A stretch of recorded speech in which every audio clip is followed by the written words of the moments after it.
तो अब तक हमने देखा कि रूडो के अंदर किसी तरह की पावर आ जाती है और ये देख एंजिन उसे अपनी टीम में ज्वाइन करने को कहता है, जिसका नाम है क्लीनर्स। इसके बाद हम जन नाम के एक आदमी को देखते हैं, जिसे एंजिन कॉल करके बताता है कि उसे कचरे के ढेर में एक स्पेशल लड़का मिला है जिसके अंदर भी पावर्स हैं और ऐसी पावर्स उसने आज तक किसी और के अंदर नहीं देखी है। इसीलिए उसने रूडो को भी उनकी टीम में भर्ती कर लिया है। फिलहाल ये लोग एक डॉक्टर के पास थे जो रूडो को पट्टी बांध रहा था। रूडो एंजिन से कहता है कि मैंने बोला था ना, मुझे तुम्हारी टीम ज्वाइन नहीं करनी है, मुझे वापस ऊपर जाना है। तभी वो डॉक्टर चिल्लाने लगता है कि अरे बच्चे, तुम उस कचरे के ढेर की तरफ गए ही क्यों थे? थोड़ी देर और उस हवा में सांस लेते तो ऊपर का टिकट कट जाता और फिर तुम्हें गुंडों ने किडनैप भी कर लिया। तुम्हें तो इस भले मानुस का शुक्रिया करना चाहिए और मैं कोई बूढ़ा आदमी नहीं बल्कि बूढ़ी औरत हूँ। रूडो का इलाज हो गया था तो दोनों बाहर आ जाते हैं और इलाज के पैसे एंजिन ने दिए थे।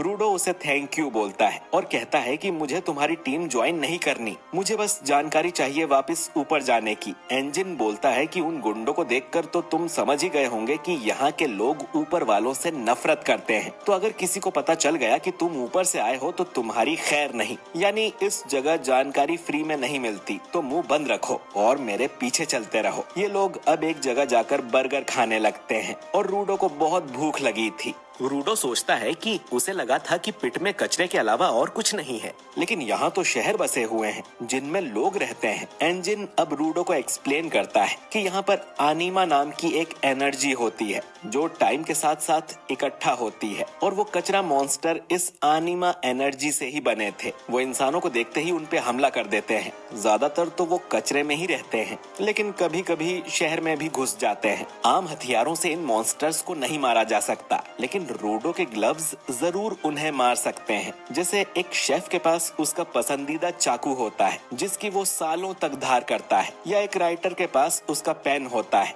वैसे ही जब कोई भी इंसान अपनी किसी चीज का काफी समय तक अच्छे से ख्याल रखता है तो उस सामान के अंदर आनिमा आ जाती है। ऐसे हथियार को स्पेशल आइटम यानी वाइटल इंस्ट्रूमेंट्स कहा जाता है। जैसे एंजिन के पास उसका छाता है और रूडो के पास उसके ग्लव्स। क्योंकि वो मॉन्स्टर आनिमा से बने हैं तो उन्हें आनिमा वाले हथियार से ही हराया जा सकता है, लेकिन बहुत कम लोग ही अपनी पावर को बाहर निकाल पाते हैं, जैसे कि रूडो और एंजिन। और ऐसे लोगों को गिवर्स कहा जाता है। रूडो मन में सोचता है कि रेक्टो हमेशा सच कहा करता था कि किसी चीज का अच्छे से ख्याल रखो तो उसमें सोल आ जाती है। एंजिन कहता है कि क्लीनर्स एक टीम का नाम है जो कचरा मॉन्स्टर से लड़ते हैं और उन्हें रूडो जैसे और भी गिवर्स की तलाश है। रूडो पूछता है कि अगर मैं तुम्हारी टीम ज्वाइन करता हूँ तो क्या तुम मुझे ऊपर जाने का रास्ता दिखाओगे? एंजिन बोलता है कि ऊपर कैसे जाते हैं इस बारे में मुझे घंटा कुछ नहीं पता है। जो सुन रूडो उस पे गुस्सा करने लगता है, लेकिन एंजिन कहता है कि हमारे बॉस को काफी चीजों की जानकारी है, उसे जरूर पता होगा, तो रूडो को उसके बॉस से मिलना पड़ेगा। एंजिन अब पूछता है कि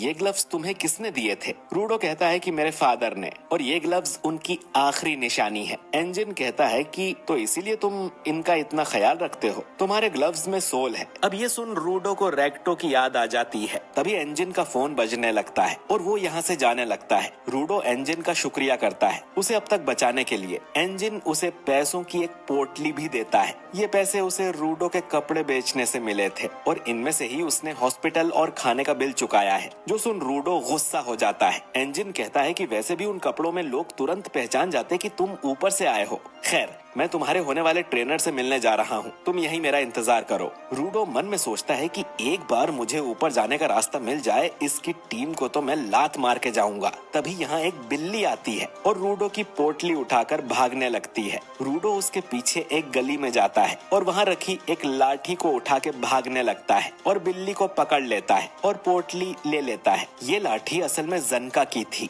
जो रूडो से लाठी वापस मांगता है। रूडो सोचता है कि इसे ये फालतू की लकड़ी क्यों चाहिए, तो जनका रूडो को धक्का मार के वो लाठी छीन लेता है। रूडो उसके कपड़े पर लगा बैज देखकर समझ जाता है कि ये आदमी भी एंजिन की तरह क्लीनर है और इसका स्पेशल आइटम ये लाठी है। जनका अब उस लाठी को घुमाते हुए कहता है कि तुम्हारी हिम्मत कैसे हुई मेरे खजाने को चुराने की, तुम्हें तो सबक सिखाना पड़ेगा। वो अपनी लाठी को लोहे की रॉड में ट्रांसफॉर्म कर लेता है और रूडो पर अटैक कर देता है और कहता है कि चोरी करने पर उसका फल भी तो भुगतना पड़ता है रूडो। अब रूडो पूछता है कि तुम्हें मेरा नाम कैसे पता? जन का कहता है कि एंजिन ने तुम्हारे बारे में बताया था और मैं तुम्हारा नया ट्रेनर हूँ। सोचा नहीं था कि इतनी मामूली बात भी सिखानी पड़ेगी कि चोरी करना गलत बात होती है।